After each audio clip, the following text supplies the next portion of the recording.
कर्नाटक में कांग्रेस को लगने वाला है एक और झटका। शरद पवार की पार्टी एनसीपी कराएगी बीजेपी का फायदा। कर्नाटक चुनाव को लेकर कांग्रेस और बीजेपी में घमासान मचा हुआ है। कांग्रेस जहां अपने इस किले को बचाने की जद्दोजहद में जुटी है, वहीं बीजेपी भी दक्षिण के इस राज्य में कमल खिलाने में खूब मेहनत कर रही है।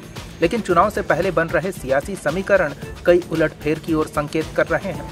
सूत्रों से मिली जानकारी के मुताबिक आगामी विधानसभा चुनाव में एनसीपी प्रमुख शरद यादव एचडी देवेगौड़ा की पार्टी जेडीएस के साथ गठबंधन करने का मन बना रहे हैं। खबर है कि इसको लेकर शरद पवार और देवेगौड़ा के बीच बातचीत भी शुरू हो चुकी है। पार्टी कार्यकर्ताओं के बीच पवार ने कहा कि देवेगौड़ा और एचडी कुमारस्वामी से मेरी बातचीत हुई। आगामी चुनाव में हमारे लिए साथ काम करना संभव है।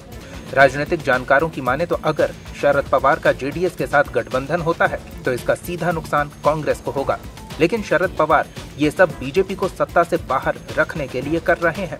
उन्होंने कहा कि कर्नाटक में एनसीपी की मौजूदगी बहुत सीमित है। बावजूद इसके हम जेडीएस की मदद से कर्नाटक में चुनावी मुकाबले में बीजेपी को उसी तरह बाहर रखेंगे जैसा कि हमने केरल और दूसरे राज्यों में किया है। वहीं चुनाव बाद जेडीएस के बीजेपी के साथ हाथ मिलाने की आशंका का जवाब देते हुए पवार ने कहा कि मैंने जेडीएस नेताओं से यही सवाल किया। हमने अपनी स्थिति पूरी तरह साफ कर दी है। चुनाव के बाद अगर अलग हालात बने तो हम प्रतिबद्धता चाहते हैं कि हम दोनों बीजेपी के साथ नहीं जाएंगे। हालांकि अभी दोनों ही पार्टियों के बीच गठबंधन को लेकर कोई अंतिम फैसला नहीं हुआ है।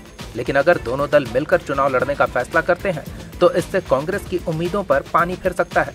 ऐसा इसलिए क्योंकि मायावती की पार्टी बीएसपी पहले ही जेडीएस के साथ हाथ मिला चुकी है। इतना ही नहीं, एमआईएम प्रमुख असदुद्दीन ओवैसी भी कांग्रेस के साथ किसी भी चुनावी तालमेल से इनकार कर चुके हैं। ऐसे में अगर शरद पवार भी जेडीएस से हाथ मिलाते हैं तो फिर सत्ता में वापसी के कांग्रेस की उम्मीदों को झटका लग सकता है। इंडिया न्यूज़ वायरल की रिपोर्ट।